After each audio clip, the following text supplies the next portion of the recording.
Mary. Hello. How shall we start? Shall we do a brief introduction? Yeah, do you want to start with a brief intro and then I'll go next? Great, let me do that. Good morning or good afternoon, everybody. So my name is Johann Butting. I am the head of EMEA at Slack. I am responsible for our European, Middle East and Africa business. I joined the company about a year and a half ago. Before that, I was for almost 4 years at Dropbox, running the European business there. Before that, quite a while at Google, where I'm slightly nervous about admitting that. I used to run AdSense for Europe, so I'm not sure, Rory, you and I will have some fun discussions. Long time ago, started my career as an engineer in the music industry, and my sort of claim to fame from back then is I was one of the engineers working with Napster on developing their music file sharing service. Amazing. So my name is Mary.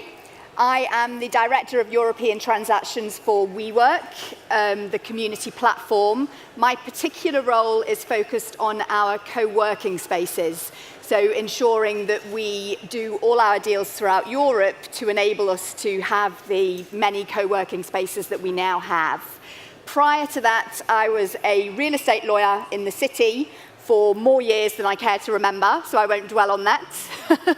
So, shall we start our conversation? Let's do that.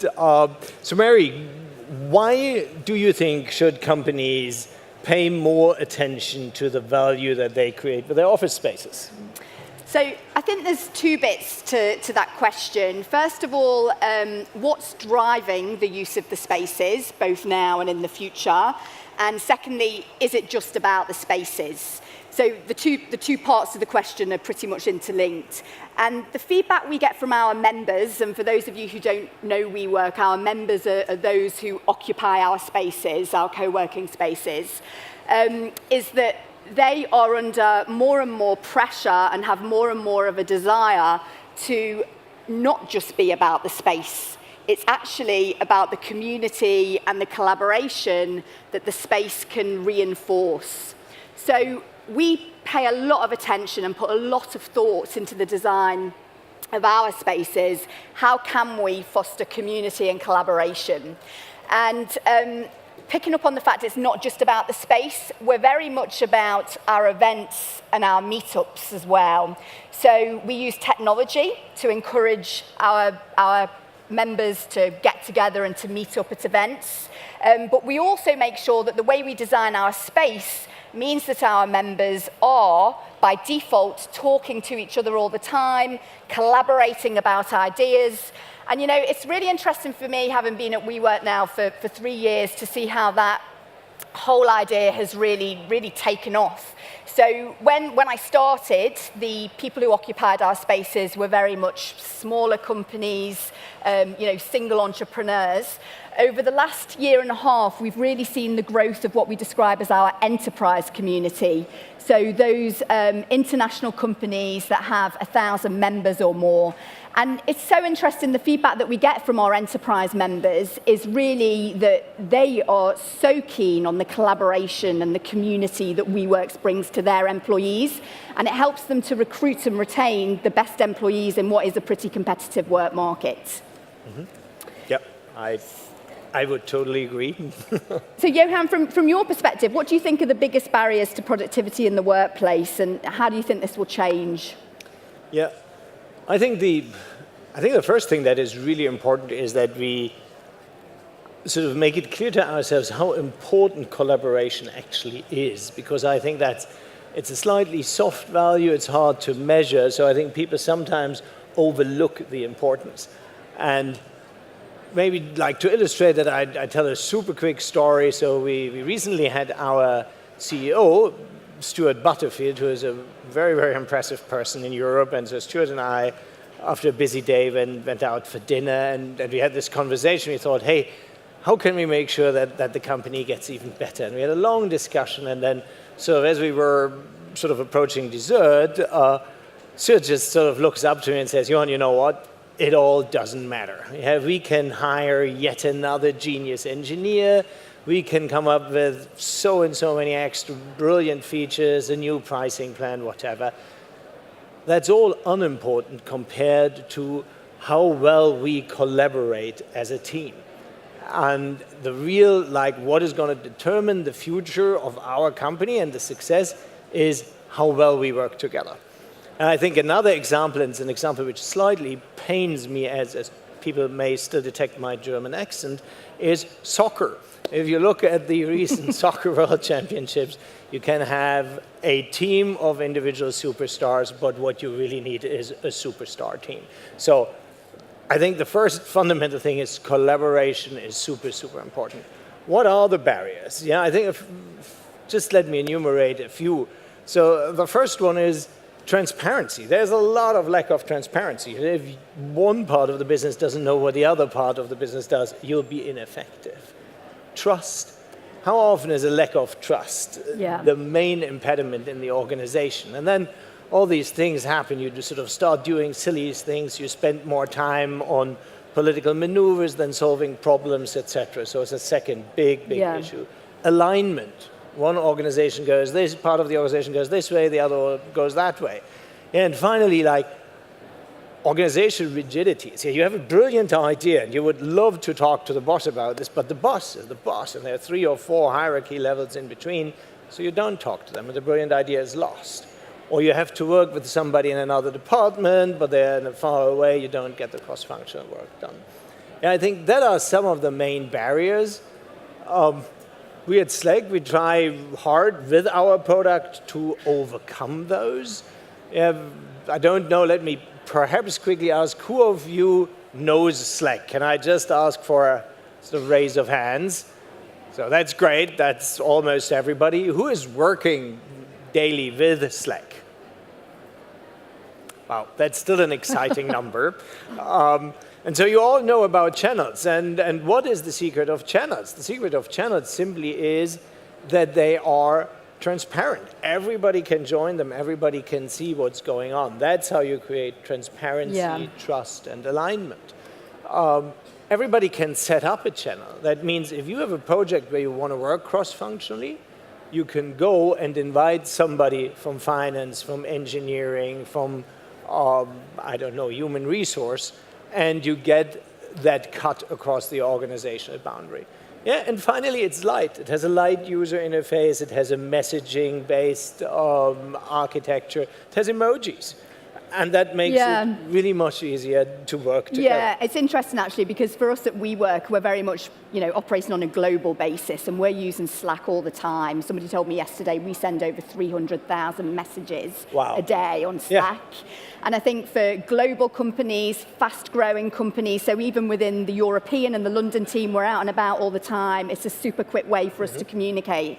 And the other great thing we've done with Slack actually is we purchased Meetup last year, and they operate within the WeWork group, but we've allowed them access to our enterprise grid, and it enables us to stay connected all the time. Yeah, perfect. So it's amazing. I think that is highlighting some of the powers of integration. Another question: can you make employees more innovative through the design of your office space? Yeah, so again, at WeWork, that's something we've thought about a lot. We are very focused when we're designing out our space on the creation of what we describe as collision points. So some of you may know that within all of our WeWorks, we have beer taps in our kitchens, and we actually put a lot of thought into where we position the beer taps, because we know from the 280 buildings that we've now built out that depending on where they're located and whether one beer tap faces another, members are more likely to interact together dependent on that position.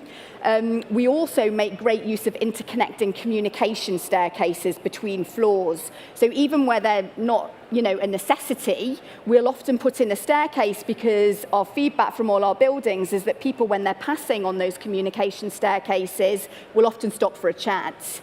And the third thing we do, which is pretty interesting, is we actually pay a lot of thought as to where we place the rugs on the floor. Our research has shown that people, when there's a rug, are more likely to walk a little bit around the rug and again, collide and have a conversation. So we give a lot of thought to our design and how it can encourage interconnectivity. And again, what's interesting in terms of the development of our business is our latest operating line is known as Powered by We. And this is where big enterprise companies are coming to us and saying, we already have the space, we already have the building. What we would like you to come and do is design the space for us, bring your community into our space, again, to encourage collaboration and community within the business that exists within the space. Mm-hmm. So I think, most enterprises are now becoming familiar with the notion that offices are not just about the space, they're about much more than that if you want to retain the best employees. Yeah. Sort of quick follow-up question on that one. So when we came, opened our London office, we initially also did that in a WeWork office. And so what I found really interesting to sort of notice is the dynamics between like different organizations, different groups, different companies. Can you say a little bit about that? Yeah, no, it's amazing actually how it's fantastic. It's amazing how very different companies can feed off each other and give each other ideas. The feedback we get is that 70% of our members collaborate in some form and 50% actually do business with each other. And the way we help to facilitate that in large part is actually by way of technology. So anybody who joins a WeWork gets access to our app. And the app enables you to communicate with all other WeWork members on a global basis, but actually where we tend to find that people make the most use of it is with the other WeWork members within the same building space that they're in. So often in our Moorgate WeWork, for example, I'll see a message go out on the app saying, I'm an accountant, I could use help from a lawyer with whatever it may be. And the feedback is that, the lawyer will then get business from the accountant. So it's a great way to foster collaboration. But I suppose on that note, there's more and more software tools coming into the marketplace. Do you think that's a good thing or a bad thing from your perspective? No, I think it's a good thing, and I guess I wouldn't be a software engineer by background if I would believe that. So, by and large, really a good thing. If I'm just thinking about like a recruiter or something like that, just imagine how much easier their life must be today compared to 15 years ago. Yeah, you have like tools like LinkedIn, Indeed, Glassdoor, you have your application tracking system, etc. So much more effective today than you used to be before. Same for salespeople with Salesforce, sort of Marketo, etc. The one thing that I think is happening though is these tools make us all more productive as individuals. But there's a danger that they make us less productive as a team. Right. Because these tools really create fragmentation. Suddenly, you have a little bit of information in that tool, another bit in that, yet another bit in that, and your information is fragmented. Your communication is fragmented. You communicate a little bit in the application tracking system, a little bit in email, a little bit in Indeed, which also has a sort of interface on the back end. And that is where these tools suddenly, and the proliferation of these tools, creates a fragmentation of information, and that is an issue. And again, from a Slack perspective, we are trying to combat that by integrating all these tools into Slack. And what we regularly hear from our users is that they say, hey, the fact that pretty much all the tools I'm working with day to day are integrated into Slack, and suddenly I have for every topic not only the right people in the place, but also all the relevant information, whether that comes from previous conversations or out of tools that are integrated. That makes a big difference. So again, I think overall these tools are a great thing, but we need to make sure that they do not drive fragmentation of the workspace. Yeah, and I suppose sticking with that theme, do you think, with more and more of these tools and the ever-increased integration of the tools, that actually, is there an argument to be made, certainly we do not think this at WeWork, but is there an argument to be made that more and more people will work at home and that the office becomes slightly less relevant? That is certainly not the feedback we get, but I'm very interested to hear another view on that. Yeah. I mean, so let me ask that sort of from an angle, answer that from an angle. I think getting together as a team and thereby office space is incredibly important. Yeah, I don't think anything replaces it, actually. No, it's about the culture, really getting to know your team members. It's super important. Yeah, I don't think technology can replace that. Yeah? Technology can make our written and remote communication better, but it cannot replace face-to-face organization. Yeah, and this is why we often ask when we set up a new office. We are currently thinking about a couple of additional offices in Europe, and people are asking us, hey, why don't we just all work from home, do this remotely, etc. And we think, hey, especially as an organization which grows so fast, where we need to build networks in the organization because probably our structures are not so professional as in a 100-year-old company. We sort of need to be quicker.